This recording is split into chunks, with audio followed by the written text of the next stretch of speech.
The 14th Goldfish, Chapter 25. Chill. When I wake up, my bedroom is freezing. Fall has finally arrived, and my mother doesn't like to turn on the heat unless it's below 65. She says it's California, not Alaska, and I should just put on a sweater. Even though it's cold, excitement warms my veins. The T. Melvinus is safe in the freezer in our garage, and my grandfather is full of plans for what to do next. He wants to get the ball rolling, rent a space, set up a real lab, buy equipment, refine the compound, then he'll be able to announce it to the world. I can hardly sleep waiting for the next part. Is this what Salk felt like when he knew his vaccine had worked? Maybe we will win a Nobel Prize. My grandfather's comments about what to wear tease at me. I've never been to anything fancy. What would I wear? A long dress? Heels? I remember that Marie Curie won a Nobel and wonder what she looked like at the award ceremony. I decide to look it up. Most pictures show her in old-fashioned black dresses and her hair was totally frizzy, just like mine. I can't find a photo showing what she wore to accept her Nobel. But I do discover something I haven't known before, something my grandfather left out. Marie Curie was exposed to a lot of radiation during her experiments. Eventually it poisoned her. Her discovery killed her. It's windy and chilly on the lunch court. I'm standing in line with my tray waiting to pay. It's crispy corn dog day. Across the way, Raj and my grandfather are at our usual table. Their heads are bent together and my grandfather is scribbling in his notebook. Hi, Ellie.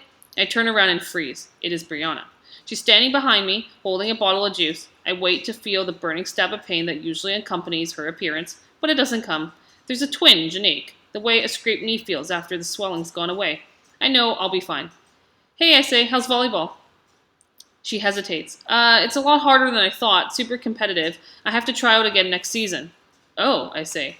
There's a moment of awkward silence. Then Brianna looks down at my tray, gives me one of her odd smiles. It's crispy corn dog day. I used to love them, she says. It almost sounds like an apology. Me too, I say.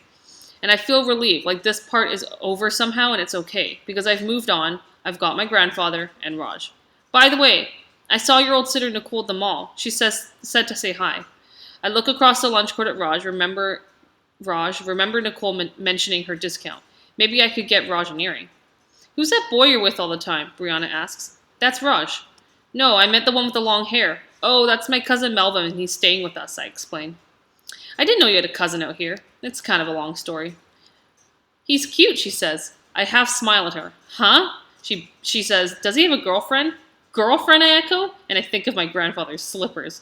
Yeah, do you think he'd like me? My mind just keeps repeating again and again. Brianna thinks my 76-year-old grandfather is cute. I try to picture them. Ellie? Brianna says. I blink. What do you think? Would Melvin like me? No, he's not interested. Too bad, she says. Chapter 26. Mummy. M-U-M-M-Y. The house is toasty warm when I get into the kitchen to make breakfast. My grandfather is already sitting there, dressed. My mother stomps in demanding, who turned up the thermostat? Not me. I said. I did, my grandfather says. Why? Because it's like an ice bucket in this place. You could preserve dead bodies. We're trying to save money, she says. He digs in his pockets and pulls out a $20 bill. Here, turn up the heat.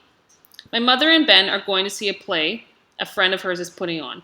As they're walking out the front door, my grandfather trails after them. What time will you have her home, he asks. Excuse me, my mom says. I think I'm a little old for a curfew. I'm the babysitter, my grandfather says. Don't you think I have a right to know what time you'll be home? I'll have her home by midnight, Ben promises. I pop popcorn and try to get my grandfather to watch a monster movie marathon with me. They're showing a bunch of black and white classics. Creature from the Black Lagoon, The Mummy, Dracula, but he tells me he's too busy. I need to work on my T. Melvinus paper. I'll have to submit it for peer review, he says.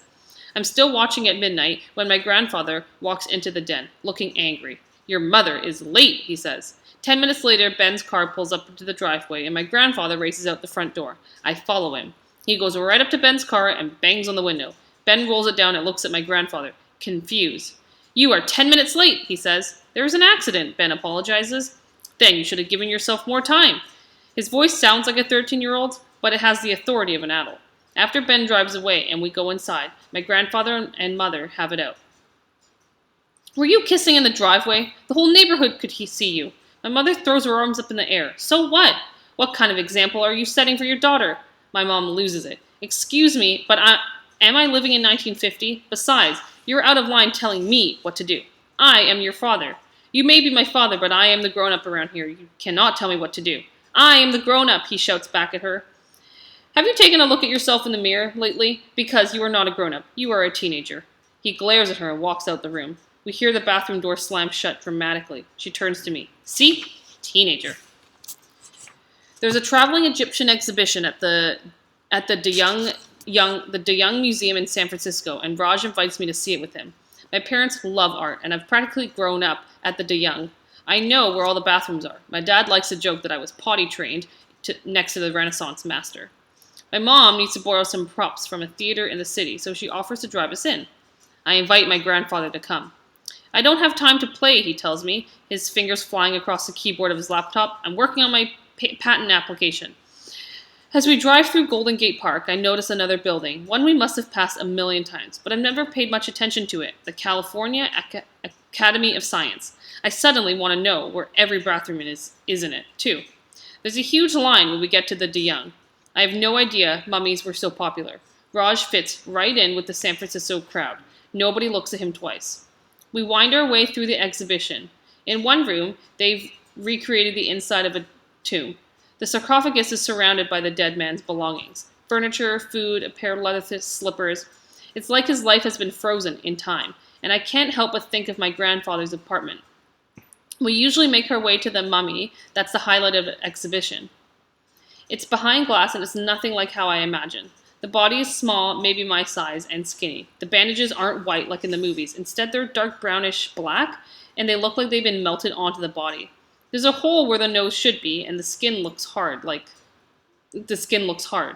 it's the hair that's the most disturbing. There's a long tuft of brown hair curling at the back of the mummy's head. I almost wish I hadn't seen it. It makes the mummy seem too real. I don't remember my grandfather's funeral, but I know she was cremated and her ashes were scattered in San Francisco Bay. There's something I've always liked about that.